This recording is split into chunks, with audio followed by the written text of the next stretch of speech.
Hello students, स्वागत है आप सभी लोगों का एक बार फिर से हमारे YouTube channel maths wonder by Naseem classes में, जहां हम लोग कर रहे हैं क्लास 10 बोर्ड एग्जाम की तैयारी। 2026 में आने वाले जितने भी एक्सपेक्टेड सवाल हैं वैसे सवाल की ही प्रैक्टिस की जा रही है। इसलिए आप सारे बच्चों से ये रिक्वेस्ट है कि आप मेरे चैनल को ज़्यादा से ज़्यादा जो है अपने दोस्तों में शेयर करें और चैनल को सब्सक्राइब आप जरूर करें ताकि आने वाली जितने भी वीडियोस हैं उसका नोटिफिकेशन आपको मिल सके। अभी तक सवाल नंबर 16 तक हम लोग पहुंच चुके हैं। नेक्स्ट वीडियोज में मैं आपको बताने वाला हूँ कि किन किन चैप्टर्स को आपको ज़्यादा ध्यान से पढ़ना है। 3 जोन में आपको सारे चैप्टर्स को डिवाइड करने हैं, रेड जोन, येलो जोन और ग्रीन जोन। रेड जोन में वैसे चैप्टर्स होंगे जिसमें आपको ज़्यादा फोकस करना है, जिसका वेटेज ज़्यादा होगा, ठीक है। येलो जोन जिससे 3 नंबर 2 नंबर के सवाल अधिक बनते हैं और ग्रीन जोन से अधिकांश एमसीक्यू ही बनता है और उस पर भी ध्यान देने की जरूरत है, लेकिन उस पर थोड़ा कम ध्यान देना है, ठीक है। रेड जोन वाले हिस्से को यानी रेड जोन वाले चैप्टर्स को आपको ज़्यादा ध्यान रखना है, ज़्यादा प्रैक्टिस करना है ताकि आप, क्योंकि सवाल उसी चैप्टर से ज़्यादा बनने वाला है, तो वैसे सवाल की प्रैक्टिस हम लोग करेंगे। नेक्स्ट वीडियोज़ में आपको ये सारे जो है टिप्स देखने को मिलेंगे और मैं बोर्ड पर लिख दूंगा कि कौन कौन से चैप्टर आपको रेड जोन वाले हैं जिसको आपको ज़्यादा ध्यान दे करके पढ़ना है। और अगर आप उसको ध्यान से पढ़ते हैं तो आई होप कि सारे लोग अच्छे स्कोर करेंगे और 80 आउट ऑफ 80 जो है ज़्यादा मुश्किल नहीं होने वाला है, ठीक है स्टूडेंट्स। मेरी बात को आप जरूर समझिए और आप मुझे जरूर सपोर्ट कीजिए और सवाल नंबर 16 के साथ आगे बनाते हैं हम लोग।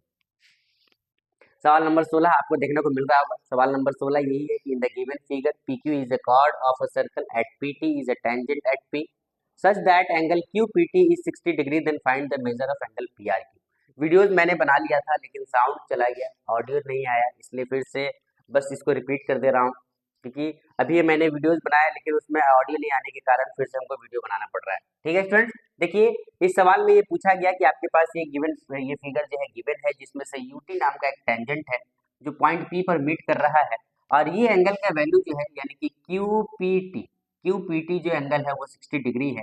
तो आपको बताना है कि ये एंगल क्या होगा यानी PRQ क्या होगा, ये आपको फाइंड करना है। यहाँ तक पहुँचने के लिए पहले आपको यहाँ पहुँचना पड़ेगा, यहाँ से पहुँचने के बाद तब आप यहाँ तक पहुँच सकते हैं। अब हम क्या देखिए कि जो जो मेरे पास गिवन है पहले हम उसको लिखते हैं कि QPT मेरे पास 60 है और PRQ हमको फाइंड करना है। हम जानते हैं कि किसी भी सर्कल में, कोई भी अगर सर्कल है और यहाँ से कोई टेंजेंट पास कर रहा है तो सेंटर से जो रेडियस आके टच करता है टेंजेंट को वही 90 डिग्री बनाता है, बिना रेडियस का 90 नहीं बन सकता। रेडियस जो टेंजेंट पे आकर के टच करता है यही हमेशा परपेंडिकुलर होता है यानी कि 90 डिग्री बनाता है। इसी चीज को आपको लिखना है। यानी कि हम यहाँ से देखें कि मेरा रेडियस OP है तो OPT जो होगा वो मेरा 90 डिग्री होगा।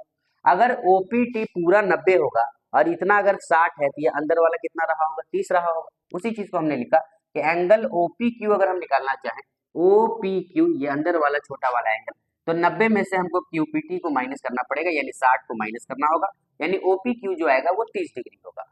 अगर ये वैल्यू मेरे पास 30 आ गया, ये वाला वैल्यू अगर मेरे पास 30 हो गया, ये रेडियस है और ये भी रेडियस है, ये दोनों का दोनों आपस में बराबर होता है।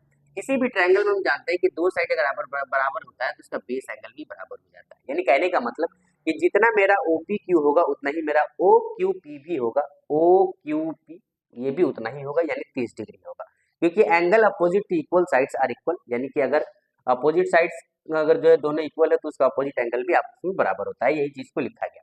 अगर इस ट्रायंगल में हम जाएं, ये एंगल को फाइंड करना चाहें OPQ में एंगल O को, तो हमको एंगल सम प्रॉपर्टी का इस्तेमाल करना पड़ेगा। यानी कि in triangle OPQ using angle sum property of A triangle, angle OPQ, OQP, POQ तीनों का जोड़ 180 होगा, यानी कि इसका, इसका और इसका तीनों का जोड़ 180 होगा, जिसमें से दो एंगल का वैल्यू मेरे पास गिवन था 30-30।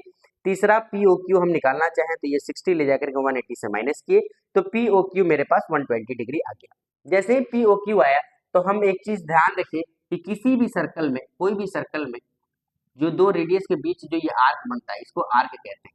आर्क से जो एंगल बनता है सेंटर पर वो, या इसी आर्क से कहीं और सर्कल पर एंगल बनेगा वो हमेशा सेंटर वाला जो है दो गुना होता है किसी और एंगल के मुकाबले। आर्क सेम होना चाहिए। हम देखिए कि PRQ एक आर्क बन रहा है ना, इस PRQ पर POR भी एंगल है और PSQ भी एंगल है ना, ये भी एंगल है और ये भी एंगल है। यानी कहने का मतलब कि ये जितना भी होगा उसका ये दोगुना होगा, या ये दोगुना होगा तो ये आधा होगा, ठीक है। यानी अगर हम यहाँ से PSQ फाइंड करना चाहें, ये S वाला फाइंड करना चाहें तो हमेशा सेंटर का वो आधा होगा, यानी पी ओ क्यू का आधा होगा। कारण क्या लिखेंगे, angle subtended by an arc at centre is twice the angle subtended by an arc to its remaining figure. ठीक है, यानी यहाँ से अगर हम पी एस क्यू निकालना चाहें तो पी एस क्यू कितना हो जाएगा 60 डिग्री, क्योंकि सेंटर वाला एंगल अभी हम निकाले पी ओ क्यू 120 डिग्री, तो जस्ट इसका आधा होगा ही 60 होगा। अगर ये 60 हो गया तो एक हमको जो है इस सर्कल के अंदर क्वाड्रिलेटरल देखने को मिल गया S P R Q. Quadrilateral कहते हैं हैविंग 4 साइड्स, कोई भी ऐसा फिगर जिसमें 4 साइड होता है, तो 4 साइड का एक फिगर हमको दिख गया इसमें एस पी आर क्यू। उसी चीज को हमने लिखा कि अगर ये S P Q R quadrilateral है तो क्वाड्रिलेटरल का, साइक्लिक क्वाड्रिलेटरल का ये खूबी होता है कि उसका ऑपोजिट एंगल का सम 180 होता है। यानी कहने का मतलब कि किसी सर्कल में अगर कोई क्वाड्रिलेटरल है तो ये एंगल और ये एंगल इसका जोड़ 180 होगा ऑपोजिट एंगल का। तो उसी तरीके से हम देखें कि एंगल पी एस क्यू जो है ये वाला और पी आर क्यू यानी ये आर वाला, दोनों का जोड़ 180 होगा। Opposite angles are supplementary in cyclic quadrilateral. तो यहाँ से हम क्या देखें कि अगर हम यहाँ से पी आर क्यू फाइंड करना चाहें, यही हमको फाइंड करना है, तो पी एस क्यू क्या होगा, जाकर के 180 से माइनस हो जाएगा, यानी कि 180 से ये 60 माइनस हो जाएगा, तो पी आर क्यू जो होगा वो मेरा 120 डिग्री होगा और यही हमारा फाइनल आंसर होगा। आई होप ये बात आपको समझ में आया स्टूडेंट्स। अगर ये वीडियोस आपको हेल्पफुल लग रहा है तो मेरे वीडियोस को ज़्यादा से ज़्यादा शेयर कीजिए, सपोर्ट कीजिए स्टूडेंट्स, और सब्सक्राइब करना एकदम नहीं भूलिए। Thank you.